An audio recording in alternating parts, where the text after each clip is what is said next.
This is Jaya. GIC English syllabus के according हम लोगों का Geoffrey Chaucer, William Shakespeare, John Milton, Dryden, Alexander Pope complete हो चुका है। आज हम लोग देखेंगे विलियम वर्ड्सवर्थ के बारे में।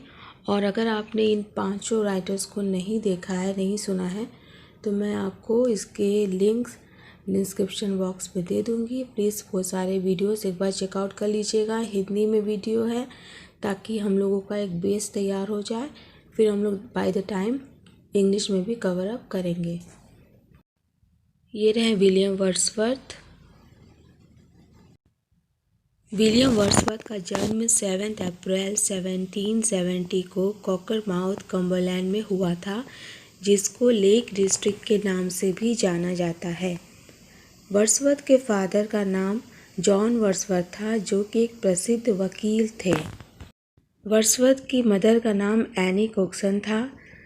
इनके माता पिता की 5 संतानें थी, जिसमें वर्ड्सवर्थ सेकंड पे थे। और ये बचपन से ही बहुत ही ज़्यादा क्रोधी और अड़ियल स्वभाव के थे। जब इनकी माँ का देहांत हुआ तब विलियम वर्ड्सवर्थ की एज केवल 8 इयर्स थी। विलियम वर्ड्स की माँ की मृत्यु के बाद उनको पढ़ने के लिए हॉक्शे ग्रामर स्कूल इन लैंकाशायर में भेज दिया गया, जो कि अब कोलंबिया में है। वर्ड्सवर्थ की बहन डोरोथी वर्ड्सवर्थ की बहुत ही प्रिय थी, जो जीवन भर उनके पास रही।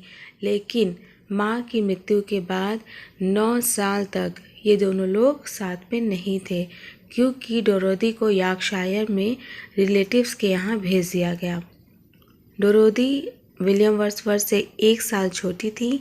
ऐसा कहा जाता है कि वर्ड्सवर्थ और डोरोथी का नामकरण इसके एक साथ ही किया गया था और इनका पूरा परिवार इस प्रकार था। रिचर्ड वर्ड्सवर्थ विलियम वर्ड्सवर्थ के बड़े भाई, जो कि वकील थे। विलियम वर्ड्सवर्थ ये बहुत बड़े प्रकृति के महान कवि हुए। डोरोथी वर्ड्सवर्थ विलियम वर्ड्सवर्थ की बहन, जो उनकी सबसे ज़्यादा प्रिय बहन थी और उनसे 1 साल छोटी थी। जॉन वर्ड्सवर्थ अर्ल ऑफ एम्बरगेनी के कैप्टन थे, जिनकी 1805 में पानी वाली जहाज़ की दुर्घटना में डेथ हो गई थी। क्रिस्टोफर वर्ड्सवर्थ सबसे छोटे, जो बाद में the master of Trinity college Cambridge में थे। इनकी प्रारंभिक शिक्षा हॉक्शे स्कूल से हुई। इसके बाद विलियम वर्ड्सवर्थ कॉलेज में प्रवेश लिया, जहाँ पे उनका कॉलेज का नाम Saint John's College at the University of Cambridge था। वर्ड्सवर्थ के शिक्षक विलियम टेलर ने इनको रचनाओं को लिखने के लिए प्रेरित किया। कहा जाता है कि विलियम वर्ड्सवर्थ अपने अध्ययन के प्रति गंभीर नहीं रहते थे। वर्ड्सवर्थ ने अपने लेखन का श्री गणेश 1787 में एक सोनेट, जो कि द यूरोपियन मैगजीन से है, की थी। विलियम वर्ड्सवर्थ के 5 बच्चे थे। यहाँ पे उनका नाम मैंने इसलिए मेंशन किया है क्योंकि कुछ राइटिंग्स विलियम वर्ड्सवर्थ की उनके बच्चों से भी जुड़ी हुई थी। इनके बच्चों के नाम थे John Wordsworth, Dora Wordsworth, Thomas Wordsworth, Catherine Wordsworth and Willy Wordsworth.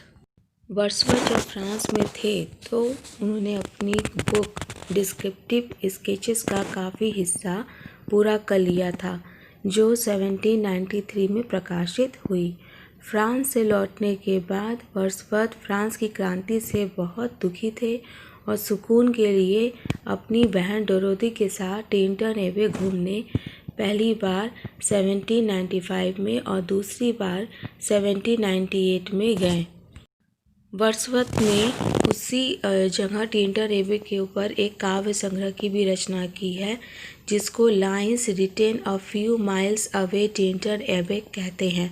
1798 में ही आपने विलियम वर्ड्सवर्थ ने लिरिकल बैलेड्स को प्रकाशित कराया, जो कि 30 कविताओं में बटा हुआ है, जिसमें से 19 बुक्स की रचना आपने की, विलियम वर्ड्स ने की, और बाकी 4 किताबें कॉलरिज के द्वारा पूरी की गई। लिरिकल बैलेड का दूसरा संस्करण 1800 में प्रकाशित हुआ। तीसरा संस्करण 1802 में आया। Friend, 1800-1802 is most important date. और ये क्वेश्चन हमेशा आते हैं कि first lyrical ballads first time कब प्रकाशित हुआ? तो 1798 में, सेकेंड टाइम 1800 में और थर्ड 1802 में। विलियम वर्ड्सवर्थ ने 500 प्लस सोनेट्स लिखे हैं। आपने नियो क्लासिकल पोइट्स के बनावटी कृत्रिम बोलचाल की भाषा का विरोध किया। वर्ड्सवर्थ कई भाषाओं के ज्ञाता थे। इनको ग्रीक, लैटिन, इटालियन, फ्रेंच और स्पेनिश अच्छी तरह आती थी। इंग्लिश के प्रमुख रोमांटिक कवियों में से वर्ड्सवर्थ एक थे। इनके युग को रोमांटिक युग भी कहा जाता है। ऐसा माना जाता है कि लिरिकल बैलेट, जिसका प्रकाशन वर्ड्सवर्थ और एसटी कॉलेज के साझा से हुआ था, के द्वारा ही इस युग का नाम रोमांटिक युग पड़ गया। लिरिकल बैलेट्स का प्रकाशन 1798 में किया था। वर्ड्सवर्थ द रिकलेस की रचना की, जिसमें प्रकृति, मानव और समाज का वर्णन है। यह एक लंबी रचना है जिसमें वर्ड्सवर्थ ने अपने भ्रमण का वर्णन किया है। द रिकलेस 1888 में प्रकाशित किया गया। द होम एट ग्लासफेयर इस किताब की पहली बुक थी। द एक्सकर्शन भ्रमण को द रिकलेस के दूसरे बुक के रूप में रखा गया और इसकी तीसरी किताब कभी पूरी ही नहीं हुई।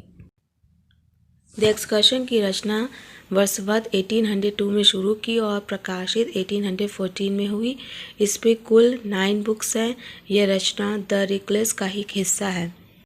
1805 में वर्ड्सवर्थ द प्रील्यूड को पूरा किया, जो कि 14 बुक्स में बटा हुआ है।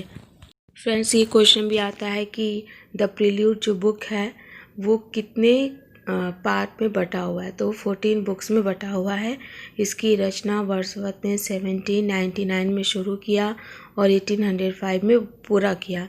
इसका प्रकाशन इनकी मृत्यु के पश्चात किया गया। ये भी क्वेश्चन पूछा जाता है फ्रेंड्स कि कौन सी बुक आफ्टर डेथ, वर्ड्सवर्थ के डेथ के बाद प्रकाशित हुई? That is prelude. वर्ड्सवर्थ 1843 में ब्रिटेन के पोएट लॉरिएट राजकवि बने। इनकी इच्छा राजकवि बनने की नहीं थी। मरते दम तक ब्रिटेन के राजकवि रहे, मतलब 1850 तक विलियम वर्ड्सवर्थ ही राजकवि थे, पोएट लॉरिएट थे। इनके पहले साउदे ब्रिटेन के राजकवि थे। वर्ड्सवर्थ की मृत्यु 23 अप्रैल 1850 को हुआ। उस समय उनकी एज 80 ईयर्स थी। इनको ग्लासफेयर चर्चयार्ड में बरीड किया गया था। फ्रेंड्स, विलियम वर्ड्सवर्थ एक रोमांटिक पोएट थे। इट डजंट मीन कि उनका जो प्रेम था वो सांसारिक था। वो प्रकृति यानी कि नेचर, नदियाँ, घाटियाँ, वादियाँ, पहाड़ियों, इन चीज़ों के प्रति काफ़ी उनका रुझान था और उसी बेस पे उन्होंने सारी रचनाएं करी थी। तो आइए पढ़ते हैं वर्ड्सवर्थ का काव्य भाषा सिद्धांत। पाश्चात्य काव्यशास्त्र में विलियम वर्ड्सवर्थ 1770 to 1850 का नाम एक ऐसे महान शख्सियत के रूप में है जिनकी ख्याति आलोचक के रूप में कम, कवि के रूप में ज़्यादा है। कॉलरिज, बायरन, शैली, किट्स सभी सरीके प्रसिद्ध अंग्रेजी कवियों में समकालीन विलियम वर्ड्सवर्थ 1843 ईस्वी में इंग्लैंड के पोएट लॉरिएट अर्थात राजकवि के पद से नवाजे गए। रोमानी काव्य युग के प्रवर्तक के रूप में अपनी धाक जमा चुके विलियम वर्ड्सवर्थ की an evening walk and descriptive sketches शीर्षक कृति 1793 में प्रकाश में आ चुकी थी, किंतु 1798 में जब लिरिकल बैलेट्स एवं 1800 में इसके द्वितीय संस्करण लिरिकल बैलेट्स की भूमिका के साथ का प्रकाशन हुआ, तब विलियम वर्ड्सवर्थ प्रसिद्धि के पायदान के चरम शिखर पर थे। दृष्टव्य है वर्ड्सवर्थ के काव्य भाषा सिद्धांत का आलोचनात्मक मूल्यांकन। वर्ड्सवर्थ के पूर्व काव्य भाषा विषयक मान्यताएं। वर्ड्सवर्थ के काव्य भाषा सिद्धांत का विचार करने के पूर्व उनके पहले उनकी काव्य भाषा विषयक मान्यताओं पर दृष्टि डालना जरूरी है। प्रसिद्ध कवि दांते 1265 to 1321 की मान्यता थी कि काव्य में गांव के भाषा का प्रयोग है और त्याज्य है, मतलब कि ग्रामीण भाषा का इस्तेमाल कविताओं इत्यादि में नहीं करना चाहिए। इसका समर्थन अनेक कवियों ने किया था। वस्तुतः वर्ड्सवर्थ के पहले काव्य भाषा के विषय में दो प्रकार के विचारों का प्रचलन था। फर्स्ट, सामान्य बोलचाल की भाषा का आग्रह एवं प्रवृत्ति, और सेकंड, विशिष्ट या असाधारण भाषा का आग्रह या प्रवृत्ति। वर्ड्सवर्थ द्वारा पूर्ववर्ती काव्य भाषा का विरोध। वर्ड्सवर्थ ने अपनी पूर्ववर्ती काव्य भाषा को एक सिरे से नकारते हुए उसे दूषित, विशियस, विकृत, डिस्टॉर्टेड, सत्यभाषी, ग्लॉसी, भावहीन, अनफीलिंग, कृत्रिम, भाषा वाली, आभा वाली इत्यादि विविध संज्ञाओं से उपमित किया। वर्ड्सवर्थ के काव्य भाषा सिद्धांत की मान्यताएं। वर्ड्सवर्थ के काव्य भाषा सिद्धांत की प्रमुख मान्यताएं सूत्र रूप में इस प्रकार हैं। फर्स्ट, काव्य में ग्रामीण जीवन के वर्ण विषय के अनुकूल ग्रामीणों की दैनिक बोलचाल की भाषा का प्रयोग होना चाहिए। सेकंड, गद्य और पद्य की भाषा में कोई तात्विक भेद नहीं है। थर्ड, वर्ड्सवर्थ की मान्यता थी कि कृत्रिम भाषा निम्न श्रेणी के कवियों की देन है। जब कवि वास्तविक घटनाओं से उद्भूत भाषाओं को काव्य के सांचे में ढालता है तो भावों की प्रबलता के कारण भाषा सहज रूप से प्रभावी और अलंकृत रूप धारण करती है। प्राचीन कवियों का भावोद्बोध जितना सहज था, उनकी भाषा उतनी ही सरल थी। भाषा में कृत्रिमता, आडंबर इत्यादि बाद के कवियों की देन है। फिफ्थ, काव्य भाषा के विषय में वर्ड्सवर्थ की एक धारणा यह भी थी कि उसमें जीवंत संवेदन की स्थिति, स्टेट ऑफ विविड सेंसेशन होनी चाहिए। सिक्स, वर्ड्सवर्थ ने छंद को कविता के लिए अनिवार्य नहीं माना, तथापि उन्होंने छंद की महत्ता, उपादेयता एवं शक्ति को अवश्य स्वीकार किया। वर्ड्सवर्थ की काव्य भाषा सिद्धांत की आलोचना। वर्ड्सवर्थ की काव्य भाषा सिद्धांत की मान्यताओं की ओर घोर आलोचना हुई। उनके मित्र कॉलरिज ने ही बायोग्राफिया लिटरेरिया के 17th से 20th के 4 अध्यायों में उनकी प्रमुख एक मान्यताओं की धज्जियां उड़ाकर रख दी। कॉलरिज ने कहा, फर्स्ट, मेरी पहली आपत्ति यह है कि भाषा विषयक वर्ड्सवर्थ का नियम केवल काव्य के एक विशिष्ट वर्गों पर ही लागू हो सकता है। इसे कविता मात्र के सामान्य नियम के रूप में स्वीकार करने का अर्थ होगा कविता के विषय और क्षेत्र को सीमित कर देना। सेकंड, कॉलरिज ने गद्य पद्य की भाषा की एक रूपता की आलोचना करते हुए कहा कि एक तो साहित्यिक गद्य की भाषा ही बोलचाल की भाषा से भिन्न उसका परिनिष्ठित रूप होती है। दूसरे, छंद रचना और गद्य रचना में शब्दों का क्रम और संयोजन अलग होता है, अतः दोनों की भाषा को एक मानना भूल होगी।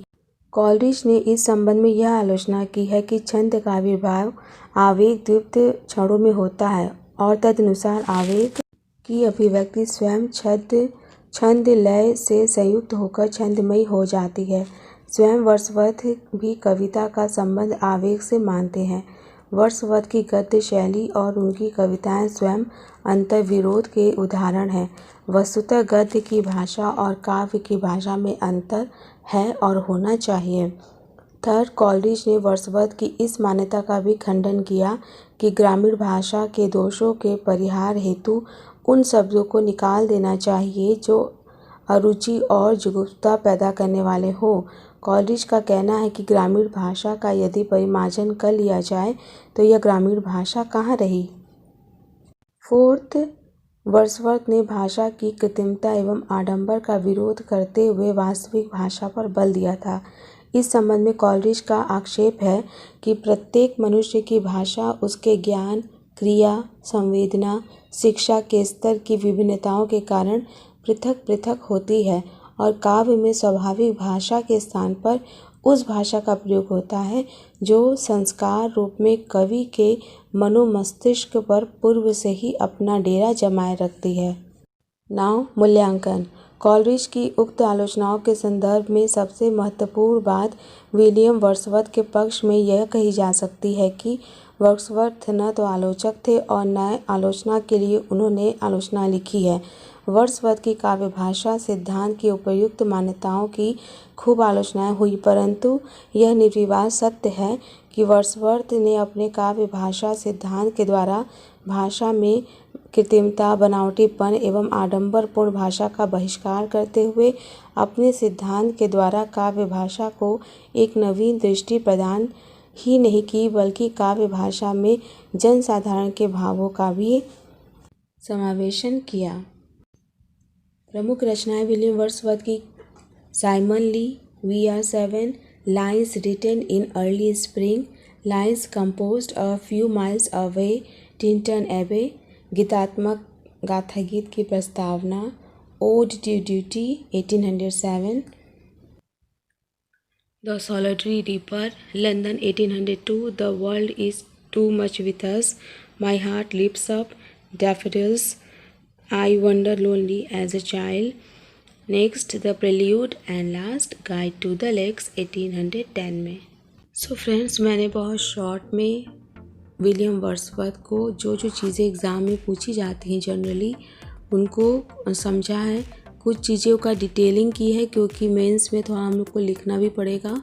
तो फ्रेंड्स इसलिए थोड़ा लेंदी हो गया वीडियो, बट ठीक है, अच्छी बात है. हम लोग को कुछ ज़्यादा अगर जान भी लेते हैं तो प्रॉब्लम नहीं है. बस अपने पैटर्न को फॉलो करते रहना है और जो चीज़ें एग्ज़ाम के अकॉर्डिंग इम्पॉर्टेंट है उनको जानना है. So friends, if you like this video, do like, do subscribe and do share. Bye bye.